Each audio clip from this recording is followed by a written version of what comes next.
Hi, welcome. On this video, I want to focus in on remote collar bans. And you're seeing areas all around the world that are banning these devices. Holland now, another country that is looking at banning remote collars. And understand that this comes from the confusion that represents this idea of what a process is, following a path regarding the role of influence by way of how trainers define influence by way of corrections, physical force, discipline, punishment. So you'll hear certain definitions to attempt to define, um, you know, the role of influence by way of a process. And again, understanding this is where all the confusion is coming from, is by way of this idea that's very popular that both those who identify as balance trainers, those who identify or are identified as force-free trainers, have come into agreement with, but without understanding what's really happening beyond appearances. And again, understanding that within this response-based framework is what leads people into making assumptions that more often than not simply are not true regarding perceptions of dogs changing based on how this idea is applied, the way that's applied with motivating dogs at the very beginning. Okay, jumping right into it when dogs are already holding a level of control, behavioral issues are manifesting, and motivating dogs the way these trainers are doing it. And this, again, leads into this confusion, this issue by way of the role of influence, and therefore the controversy, by way again of this idea, and therefore those who market this idea say, well, we can trust appearances, you can trust what you see, things are lining up a certain way based on dogs going into various positions. Therefore, you don't need to use discipline, you don't need to use punishment, you don't need to use these devices because there's a positive, reward-based approach that lines up. Now, here again, I line this stuff up in terms of understanding what the real issue is by way of the parenting example. And I really would encourage you, if you're watching my videos, is to step back and consider the parenting example, especially understanding the tremendous problems that are happening currently within the dog training world. You're seeing all sorts of problems, seeing controversy. Meanwhile, you continue to see dogs being destroyed, being blamed, when in reality, it's this idea that's marketed, how it's applied, the way that's applied, which is the real problem. And understand again about motivating dogs to respond the way the majority undertake to do it at the very beginning, jumping right into it that way.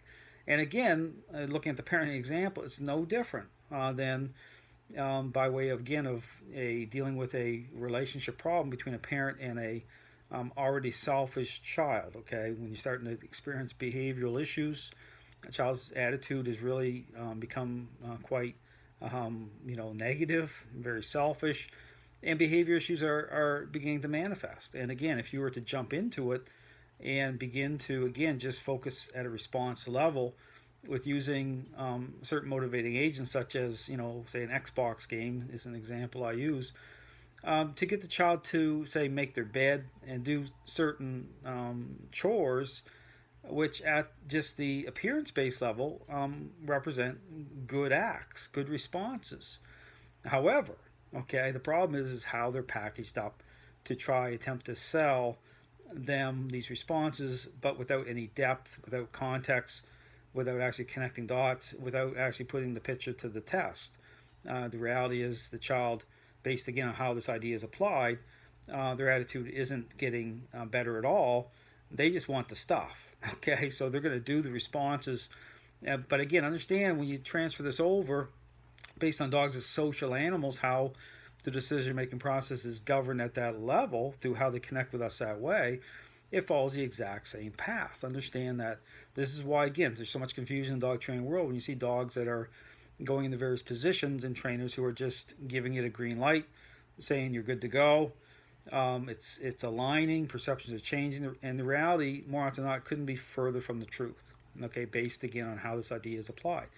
So again, but understand this plays into this issue of why these devices are being banned. Because understand that based again on how people are taking hold of this idea and therefore leading people into the confusion by way of the role of influence. I show very clearly that influence is necessary. It is part of the equation based on a interaction based approach, okay, that a dog comes into agreement with based again on understanding the intent, okay, and how influence is reconciled through a interaction based methodology versus again motivating dogs using motivating agents, and then marketing this idea in such a way in terms of this kind of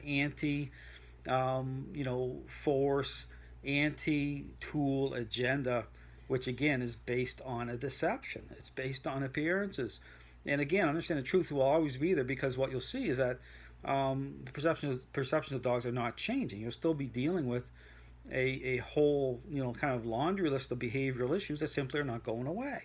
But again, based within the training environment, by way of motivating dogs, the way that these trainers are doing it, it'll look absolutely fantastic at that level initially, again, based on appearances. But again, I encourage people to really take everything I say and apply it to the parenting example. It's no different, again, based on appearances, based on assumptions, but lacking depth, lacking the ability to connect dots properly, not putting the picture to the test, and again, a complete disregard beyond just how people feel. A lot of this understanding is governed by people's feelings. So all to say, okay, what's happening here, again, understanding that remote collars are advocated by those who identify as balance trainers. I don't identify as a balance trainer based on, again, on the compromised position that balanced dog trainers have put themselves in, based on coming into agreement with and building off of this idea, okay, based on the four quadrants as they define it. But the problem is they're compromised, okay, based on coming into agreement with this idea. So therefore, the force-free movement says, hold on here a second. Why do you need to use a negative to generate a response when you can get the dog to make a different choice, okay, based on something positive?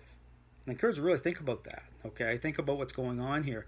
So therefore, these trainers are unable to push back on this because they're in agreement, okay, right at the very beginning with motivating dogs that way. Even though they use a negative, they're unable to reconcile and justify the role of influence by way of these devices, okay? They'll argue certain, counter arguments by way of the safety of dogs, but it just doesn't hold up based on the fact that they've embraced this idea. So again, all to say, okay, that you're going to continue to see these devices getting banned everywhere. Understand the problem really is this idea of what training is and how this idea is applied, motivating dogs that way. I show very clearly that is the problem. That's why you're seeing all sorts of problems in the dog training world. This system of training is different, okay, in a good way. It reconciles the role of influence. It follows the right path. Perceptions of dogs changing the right way, and behavior issues diminishing. So again, if you have any questions, contact me. But again, you see these devices that are being banned. That's the reason. You're going to continue to see it. I made this prediction a long time ago. And you're seeing it happen all over the world. And you're going to continue to see it happening so long as people continue to ignore what the real issue is. Thanks for watching.